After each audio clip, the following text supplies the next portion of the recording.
Breathe, just breathe. What a great opening line for Suffer Not, Say Yes.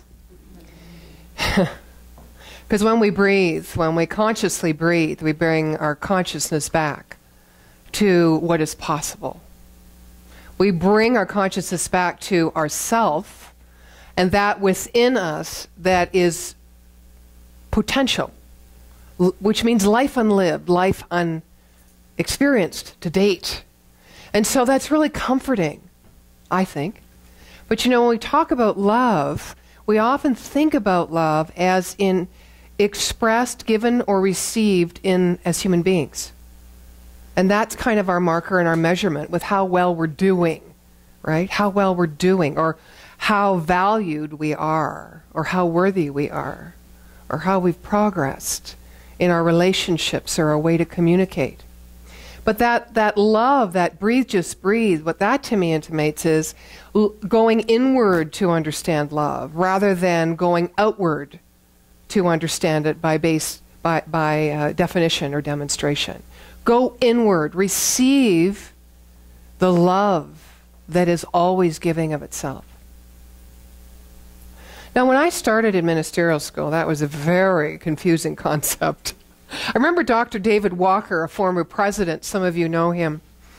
I remember him standing up in the Asilmar Summer Conference in Merrill Hall saying, I think you were there, Monica, "Go inside." Do you remember that? Go inside. And he kind of stood up on a chair halfway and went, "It's a very difficult thing to go inside yourself when you really think about it." Do you remember? Gosh, go inward. Okay. So you don't often go in there to find love or to experience love.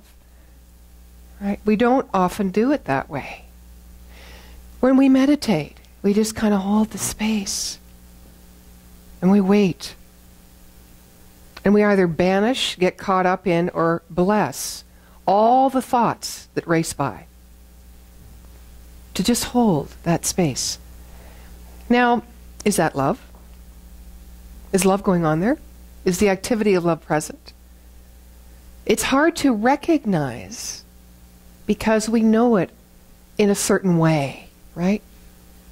We know it when we relate to somebody else and we feel love, the energy coming from that human being, from that heart, from that kindness, from that consideration, as well as when we give it out.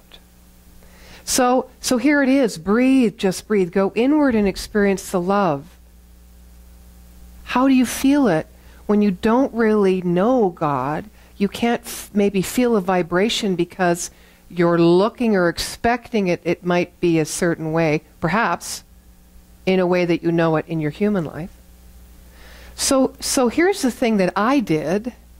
I just practice giving that love and feeling that love that I've felt before when I've received it or I've given it in the external world in that moment. And I focused my mind on the infinite Holy One. That's how I started to feel that love in that moment. And that moment sometimes it can seem flat or empty. Empty is a good word. Nothing's going on. There's no mind stuff going on. There's no energy in and out, right? So it's this that we come to know. And as we come to know this, we come to be able to lean into love pointing our way. Love pointing our way through those fears that come up in a dualistic world, in this world of reality and relationship. Ergo, no, I'm not going there. I did that once before. It didn't work out very well. So I'm going to become the observer. I'm going to become the sacred witness. I'm going to just watch. And then when I feel there's maybe an opening, then I'll just kind of, put my toe in a little bit. See how it goes this time.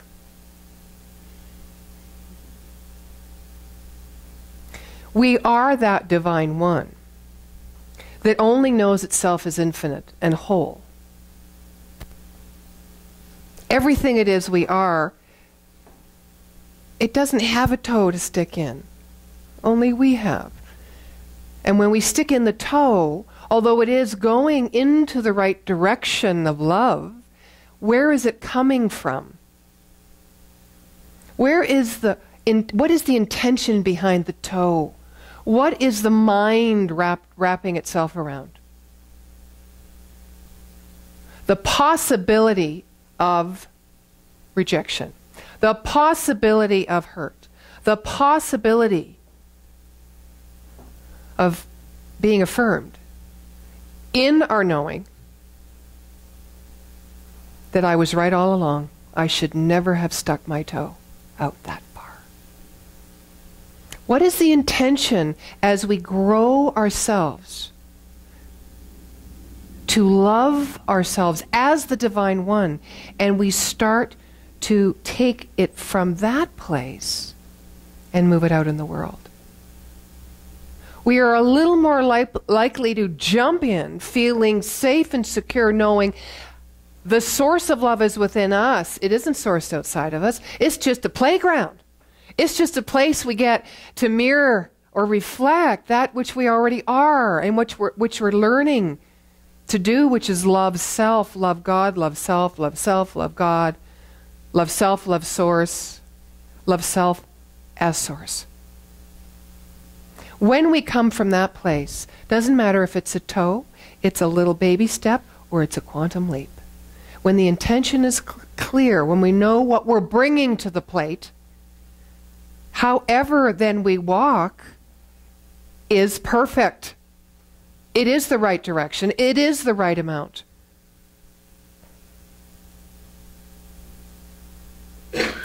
Dr. Holmes says intelligence or the intellect cannot create. It is not, its function is not to create. It is not capable of creating. It is only directive. So our intellect in this model of teaching, of science of mind, is directive.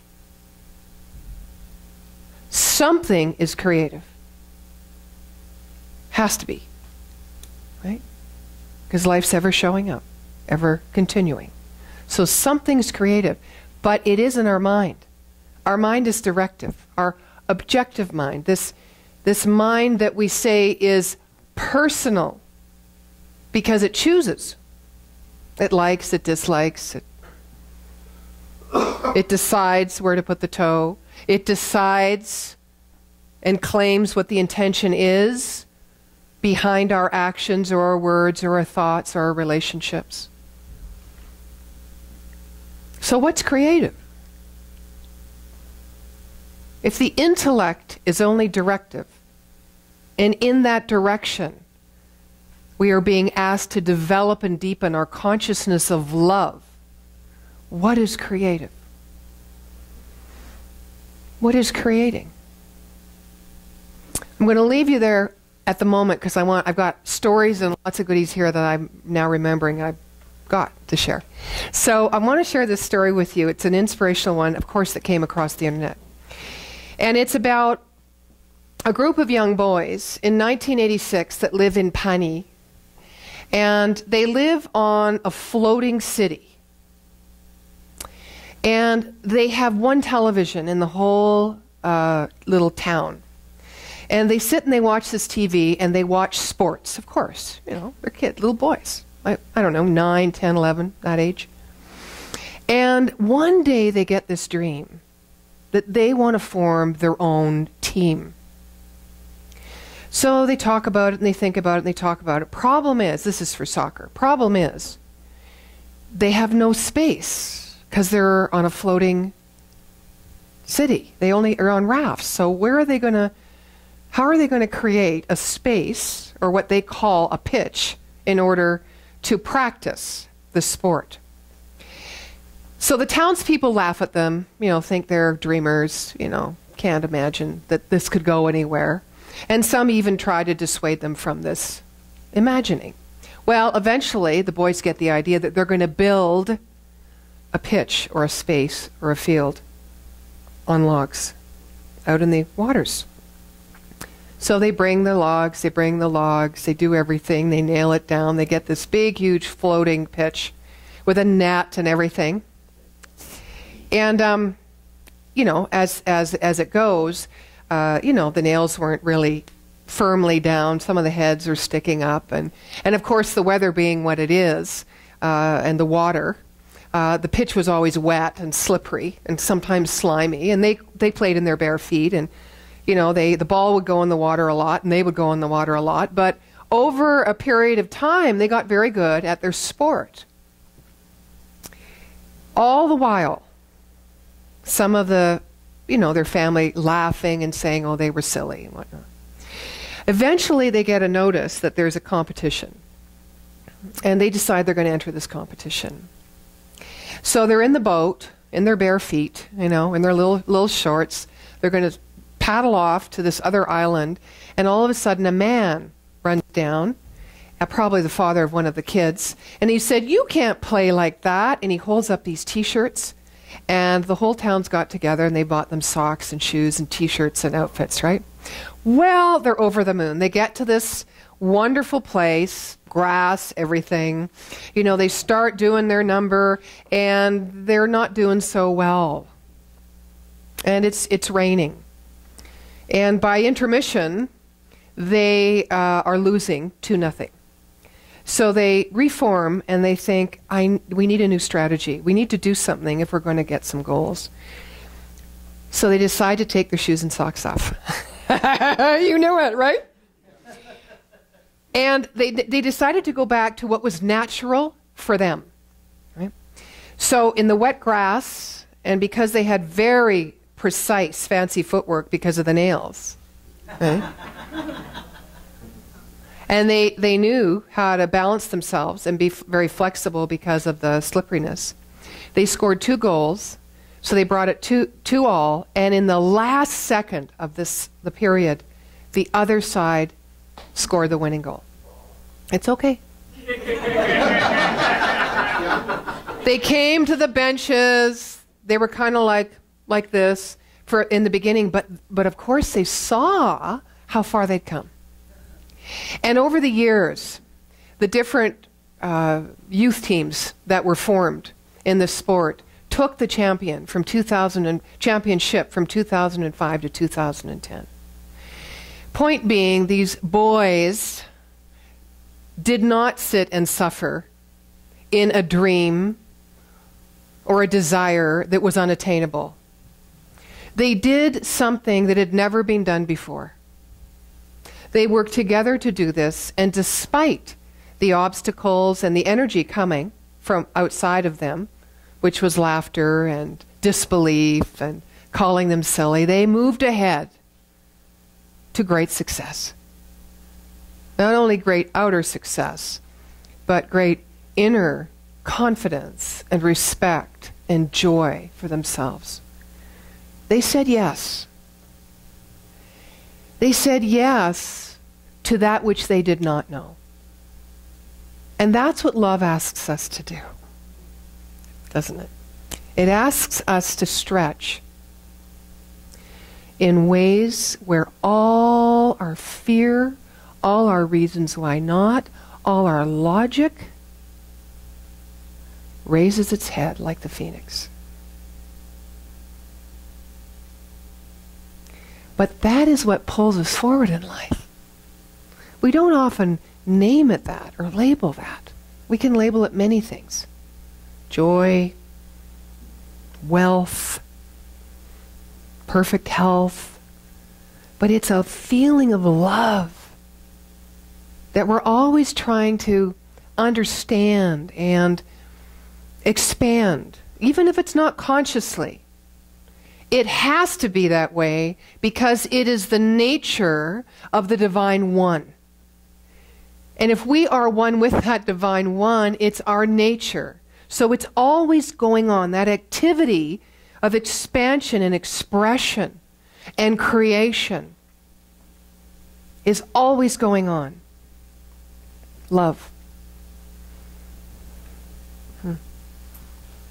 I want to share something that was written by one of my colleagues, Reverend Michelle Wadley from New Jersey. I love this woman. She is always a risk taker, always. She gets herself in lots of trouble. Only with the organization. You know, because the organization is most of the time. But they're starting to dance on either side now, which is really exciting. It's called WAIT, W-A-I-T, which means, why am I talking? Why am I talking? So I'm going to read this, the two parts, because I didn't have enough time. I didn't get the rehearsal you had last night, you know, to work it out with another person, so. I know.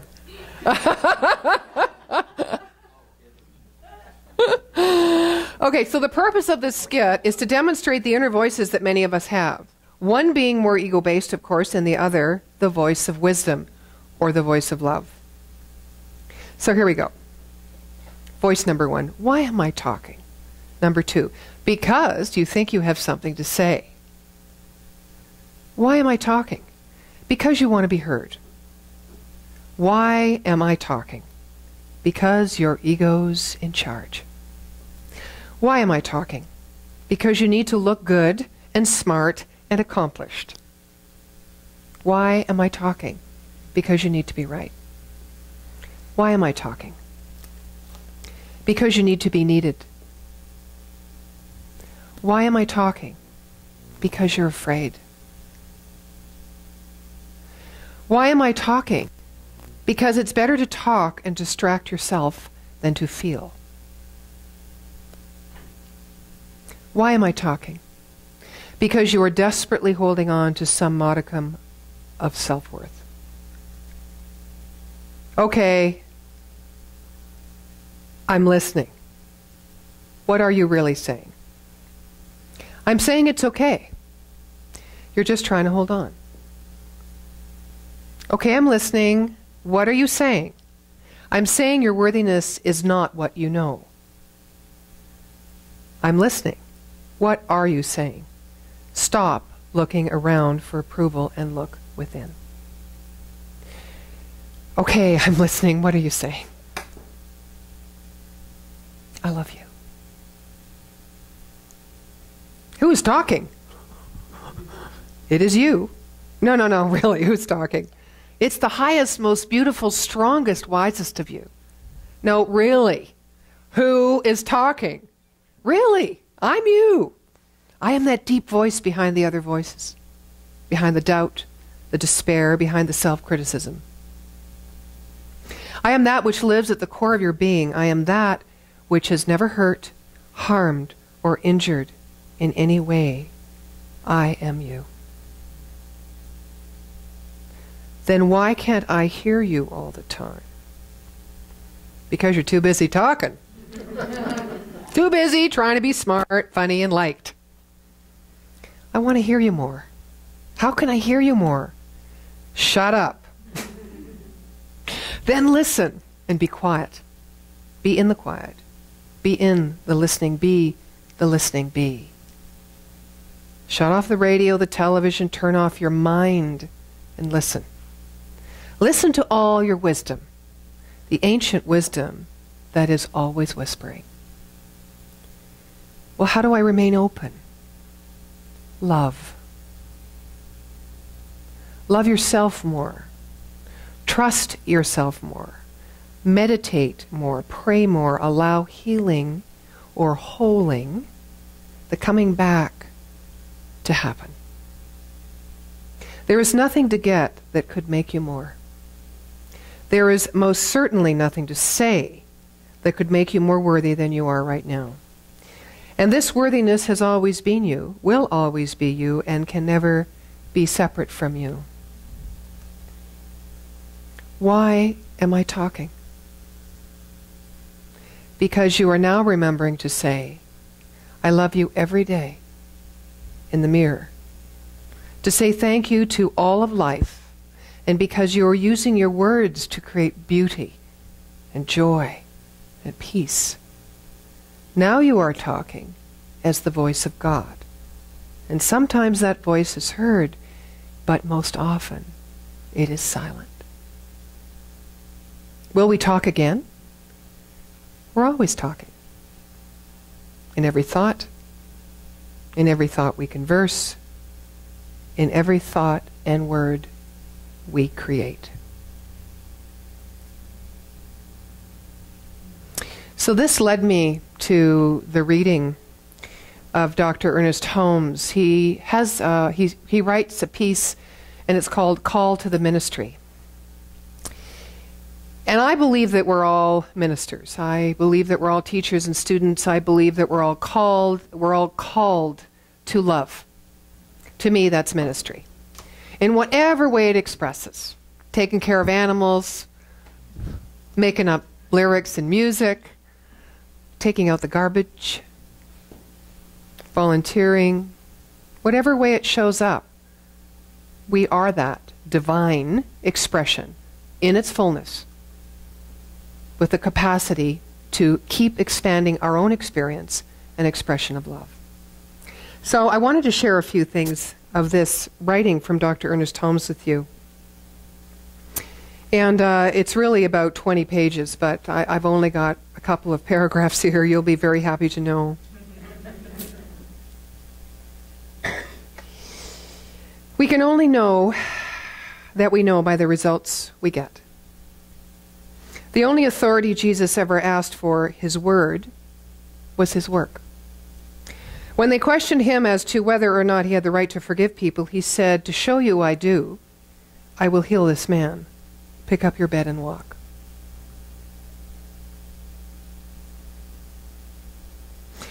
That tells me that love, although it is in our imagination, it is in that possibility, it is in that dream, like those little boys from Pawnee, that usage of, that trust in, that which is always present, always expanding, that which we do not know, that most of all remains a mystery. That speaks of us allowing that part of ourselves to move forward into how we walk in the world. And let it demonstrate. He says, how to think things through until we discover the truth back of the simplest presentation of the truth. This is our job as human beings. We think things through until we discover the truths back of the simplest presentation of the truth. In our field, or in this teaching of metaphysics, we as individualized centers of the universe do have back of us and within us all the presence and all the power and all the action and all the possibility of action there is in this universe, individualized in and through us in a unique way. Therefore, the first thing we have to study is to be ourselves. Now, I want to move over to something. Are you familiar with the Fibonacci Code? Ever heard of this? Well, Fibonacci existed back in 1170, I think, to somewhere 1240 or 50, his lifespan. And he was very interested in the fact that each one of us had a unique fingerprint, but that within us, numerically speaking, systematically speaking, there was a common code. So here we are, all individuals who leave our fingerprint in a different way in life, so that we have, so that it is known that we have walked the world. That makes us different, but inside there's something that's the same, and we always say, well, it's the nature of the one. Everything it is, we are. He talks about, there's 6.5 billion people on the planet, but every one of us are different from everyone else. He has this system, and it's a numerical system, and it starts with 1, 1, 2, 3, 5, 8, 13, 21, 34, 55. And what that means is 1 and 1 equals 2, and the last two numbers, the 1 and the 2, equal 3. And then the last two numbers, the 2 and the 3, equal 5. And the last two numbers, the 3 and the 5, equal 8. So you're always adding the last two components to get the third thing. Interesting. 2 or more are gathered. Always adding the last two components to get the third thing. In his system of numbers, any two of the numbers in sequence, so like the 3 and the 5, or the 5 and the 8, when forming the width and length of a shape, forms a perfect rectangle. Now, if you draw, so say you have a perfect rectangle. Let's do a 1 and a 1. Okay, so you've got a perfect rectangle. And you draw an arch in that rectangle.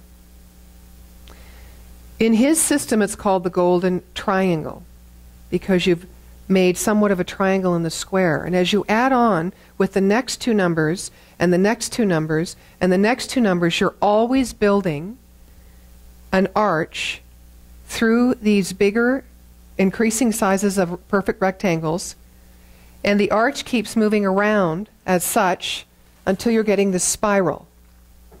Okay? And it's all done on that same system of numbers, by using the last two numbers of the sequence and adding them together to give another perfect rectangle.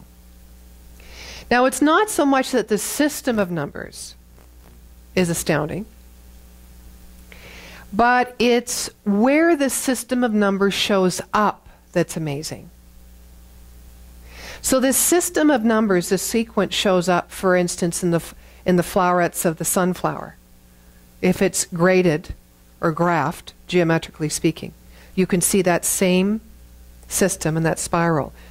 The pineapple is the same, the pine cone, the sand dollar, the starfish. The flower, if you look at a rose and you graph that, it would be the same, and the galaxy is the same. So the idea behind this is something is creative, it's intelligent, it has its own fingerprint, and it has left it behind for us to know that there is something of intelligence that lives within us, because that same system is used in the length of our bones. So it's everywhere. It's everywhere. There's a creative intelligence everywhere that lives inside us that's the same everywhere, inside of everything. That which can think, that which cannot think, that which is animate, that which is inanimate, that is constantly producing of itself in perfection, evolving forward in perfection. It is us as human beings that decide, are we going to move within that, and because of our faith and our trust that there is something perfect going on, a perfect creative intelligence, so that we can explore this idea of loving self, so that we can explore this idea of trying as many different ways that we can think of and beyond, of coming into love, of honor and acceptance of this self. There's something that says yes. We do not have to suffer by limiting the love we give or receive, whether it is from the Holy One in relationship this way or it is in relationship this way. It is the same relationship. It is the same thing going on. You know, we often hear in this teaching, we need to learn to accept the way things are, right? I know some people say, well, if I accept it, then how am I ever going to change it? Well, you can't move beyond something, right? Have you discovered this? Until you accept it. As long as you're resisting it, you can't move beyond it. If you accept it, it means you open to it and just say, okay, I see this. This is the fact of what is. It isn't, I'm not going to give it power. It isn't the potential of what could be, but it is my experience right now. So if you take that same idea of just acceptance, can we just accept ourselves like that? Like we learn to accept the conditions in our life, the people in our lives? Oh, they're all gifts. They are all gifts because they show us who we truly are.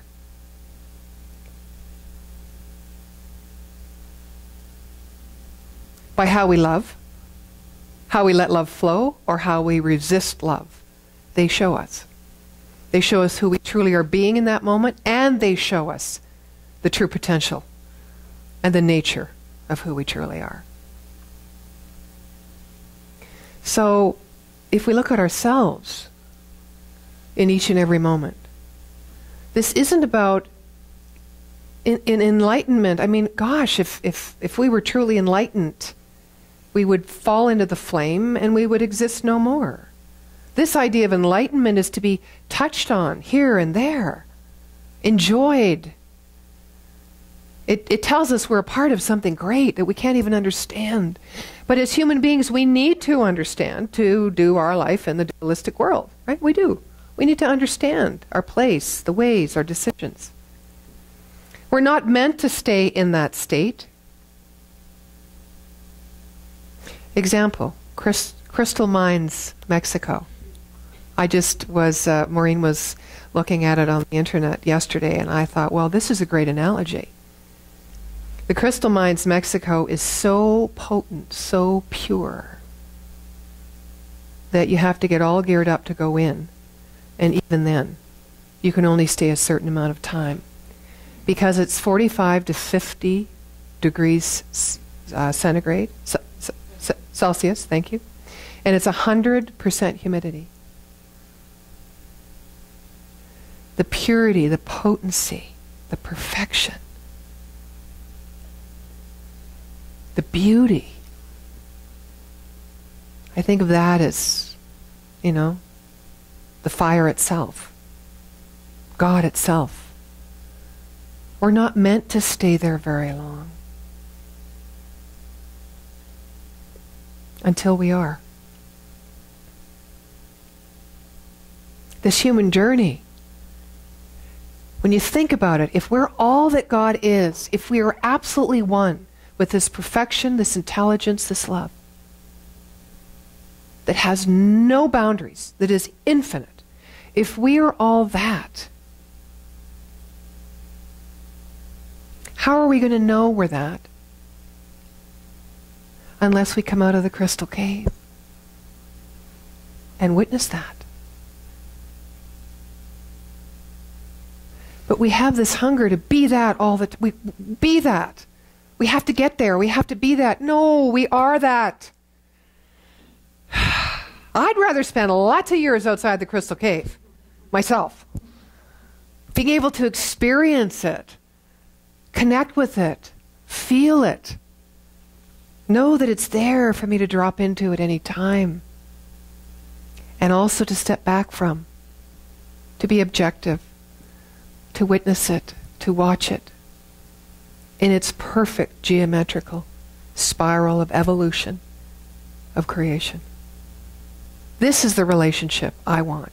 This to me is a way of expressing what Holmes meant when he said love points the way through law. There's the personal, the subjective, and there's the impersonal, the objective. And in both of those places of experience, we are one with the one. This is our destiny.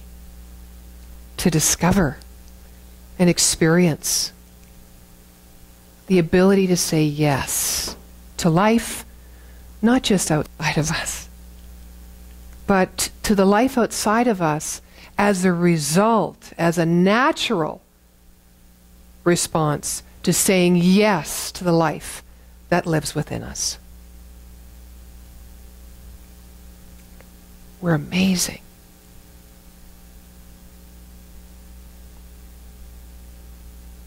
We're amazing. And so it is.